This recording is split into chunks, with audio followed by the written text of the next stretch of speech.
प्रिय बच्चों, आज मैं आपको रीतिकाल के रीति सिद्ध कवि देव के काव्य के बारे में बताऊंगी। देव मुख्यतः रसवादी ही कवि थे। उन्होंने अलंकार का इतना प्रयोग नहीं किया जितना कि केशव ने किया है। आइए उनके काव्य का अर्थ देखिए। ऐसे जो हो जानती जेह तू विष के संग, एरे मन मेरे हाथ पाँव तेरो तोड़ तो आजू लो हो कत नर नाहर की नाही सुनी, नेह सो निहारी हारी बदन निहार तो चलन न दे तो देव चंचल अचल करी, चाबुक चिंतावनी मारी मुँह मोर तो भारी प्रेम पाथर नगारो दे गरे सो बांधी, राधा वर विरद के वारधी में बोरती। प्रस्तुत पंक्तियाँ हमारी पाठ्य पुस्तक रीति रस तरंगिणी से ली गई है। इसके कवि रीतिकाल के रीति सिद्ध कवि देव है। देव अपने मन को समझाते हुए या मन के चंचल होने पर उस पर नाराज होते हुए कहते हैं, ऐसी जो हो जानती, ऐसा जो हो यानी यदि हो यानी मैं जानती, हे मेरे मन अगर मैं ये ऐसा जानती कि जय तू विषय के संग, विषय का अर्थ है सांसारिकता के साथ जाता, विषय वासनाओं के मोह माया के चक्कर में अगर तू पड़ा रहता, ऐसा मैं अगर पहले ही जानती, हेरे मन मेरे हाथ पाँव तेरो तोड़ तो मैं तेरे हाथ पाँव पहले ही तोड़ देती। अर्थात हे मेरे मन, अगर मैं ये पहले से ही जानता कि तू संसारिकता में फंसा रहेगा, मोह माया में फंसा रहेगा, तो मैं तेरे हाथ पाँव पहले ही तोड़ देती। आजू लोहों कत नर नाहर की नहीं सुनी, मैंने आज तक कभी भी किसी नर नाहर की, राजा की या किसी व्यक्ति से कभी भी कुछ भी नहीं सुना। नेह सो निहारी हारी बदन निहोर तो, मैंने नेह से ही, प्रेम से ही सारे संसार को देखा है और सब लोग भी मुझे प्रेममय देखे। अर्थात मुझे इस संसार के से न लोगों से शिकायत थी, न लोगों को मुझसे शिकायत थी। चलन न दे तो देव चंचल अचल करी, हे मन अगर मैं पहले से ही जानती कि तू इतना बिगड़ जाएगा, इतना चंचल हो जाएगा, तो तुझे मैं चलने ही नहीं देती। चलन न देती चंचल अचल करी, मैं तुझे अचल कर देती। विरोधाभास अलंकार है। हे मेरे मन, अगर तू इतना चंचल है तो मैं तुझे चलना ही नहीं सिखाती और मैं तुझे अचल कर देती, पर्वतमय कर देती। चाबुक चिंतावनी मारी मुँह मोड़ तो, और मैं तुझे चेतावनियों की चाबुक मार मार कर तुझे मैं चलने ही नहीं देती और तुझे अचल कर देती और चाबुक से तेरा मुंह तोड़ देती। मारी मुंह मोर तो भारी प्रेम पाथर नगारो दे गरे सो बांधी, और तेरे गले में कृष्ण राधा के प्रेम का भारी पत्थर डालकर मैं तुझे राधा वर यानी कृष्ण, बिरद मतलब होता है यश या उनकी अच्छाइयों के, वारधि मतलब समुद्र में, बोरती मतलब डुबो देती। हे मेरे मन, चंचल मन, अगर मैं पहले से ही जानती कि तू श्री कृष्ण और राधा की भक्ति में लीन नहीं हो रहा है या आगे भी नहीं होगा, तो मैं तुझे चेतावनियों की चाबुक मार मार कर तेरा मुंह मोड़ देती और तेरे गले में प्रेम, श्री कृष्ण और राधा के प्रेम का भारी पत्थर बांधकर तुझे उनके यश रूपी सागर में, वारधि मतलब सागर में, डुबो देती। इस प्रकार देव कवि अपने मन को लेकर पछता रहे हैं और वह सोच रहे हैं कि मैं पहले से ही मन को राधा कृष्ण की भक्ति में लीन कर देता। और ये बात बिल्कुल सही है कि हमें जिस भी उद्देश्य को प्राप्त करना रहता है उसकी शुरुआत हमें बचपन से ही कर देनी चाहिए, तभी हम अपने उद्देश्य को प्राप्त कर सकते हैं। देव कवि का ही एक अन्य पद इस प्रकार है जिसका अर्थ मैं आपको बता रही हूँ। पद देख लीजिए। कथा में न कंथा में, न तीरथ के पंथा में, न पोथी में न पाथ में, न साथ की बसीती में, जटा में न मुंडन में, न तिलक त्रिपुंडन में, न नदी कूप कुंडन, अनहात दान रीति में, पीठ मठ मंडल, न कुंडल कमंडल, न माला दंड में, न देव देहरे की भीति में, आपो ही अपार पारावर प्रभु पूरी रयो, प्रगट पाइये प्रगट परमेसरु प्रतीति में। इस पद में रीतिकाल के रीति सिद्ध कवि देव बाह्य आडंबरों के द्वारा ईश्वर की प्राप्ति नहीं की जा सकती है, इस विषय पर उन्होंने चर्चा की है। कथा में न कंथा में, अर्थात ईश्वर की प्राप्ति कथा को सुनने में और न ही पोथी पढ़ने से ईश्वर की प्राप्ति होती है। तीर्थ के पंथा में और न ही तीर्थ यात्रा पर जाने से, उसके पंथ को पकड़ने से होती है। पोथी में न पाथ में और न ही बड़ी बड़ी पोथियों को पढ़ने से, न साथ की बसीती में और न ही अच्छी संगति साधु घर बार छोड़कर साधुओं की संगति करने से ही ईश्वर की प्राप्ति होती है। जटा में न ही बड़े बड़े बाल रखने से, जटाएं रखने से ईश्वर की प्राप्ति होगी, और न मुंडन में और न ही सर को मुंडवा लेने से। अर्थात आप लोगों ने देखा होगा कई साधु बड़ी बड़ी जटाएं रख लेते हैं और कई साधु बिल्कुल सर को मुंडवा लेते हैं।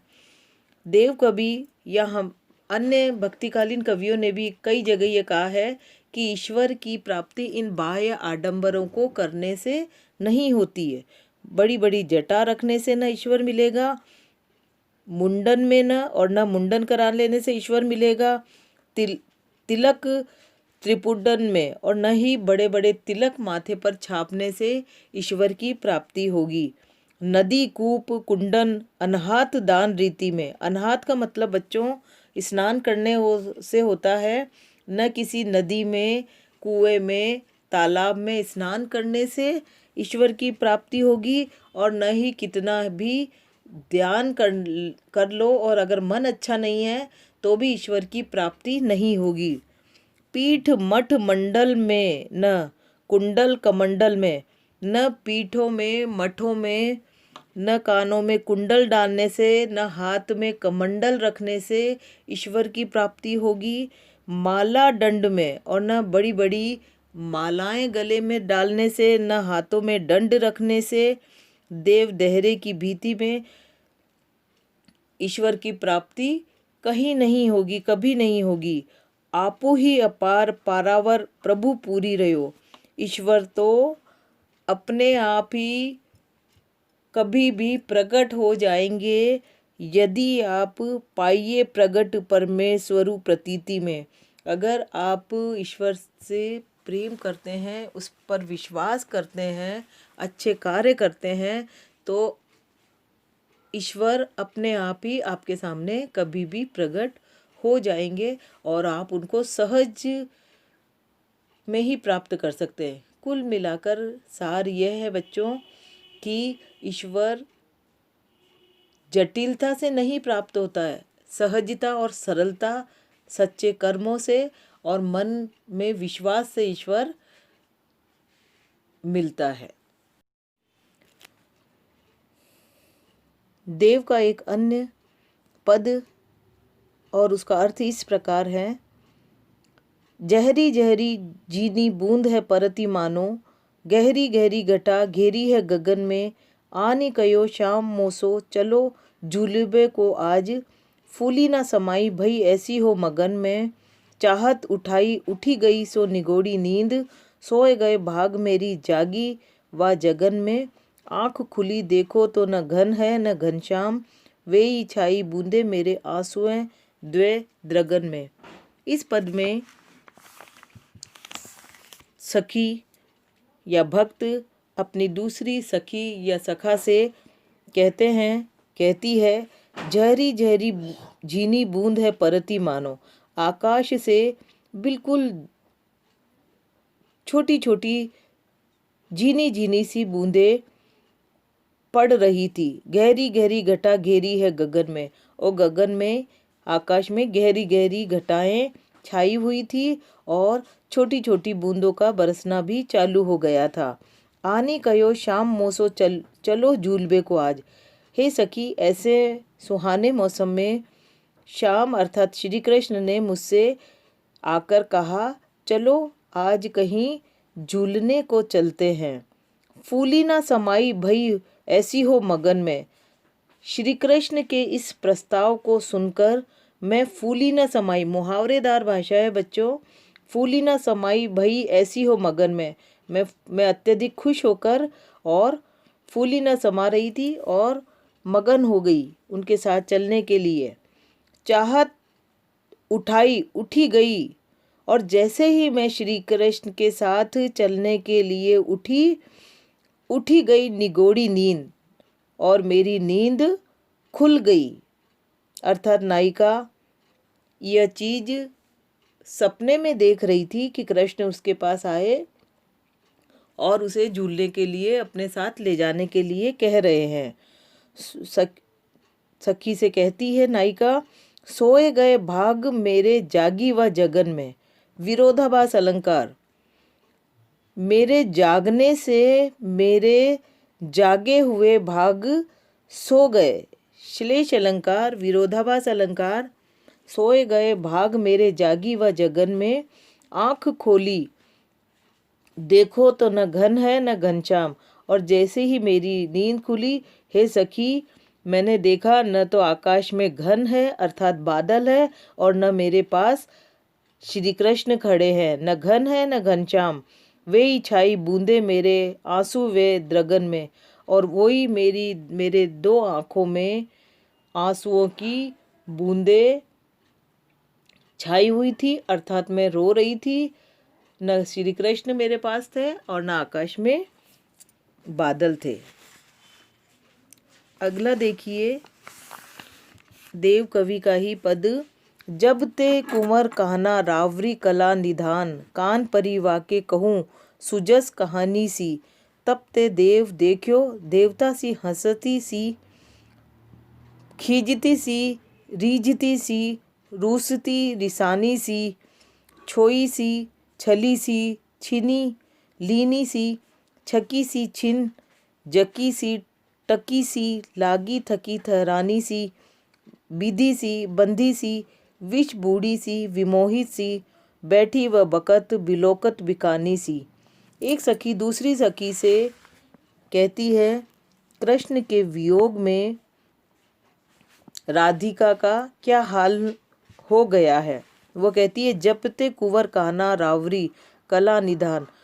श्री कृष्ण जो कला के भंडार है, निधान यानी भंडार है, उनके यश की कहानी, उनके गुण जब से नायिका के कानों में पड़े हैं, उनके सुजस की कहानी जब से नायिका अर्थात राधा के कानों में पड़ी है, तब से ही देव कवि कहते हैं कि वह देवता सी हंसती है।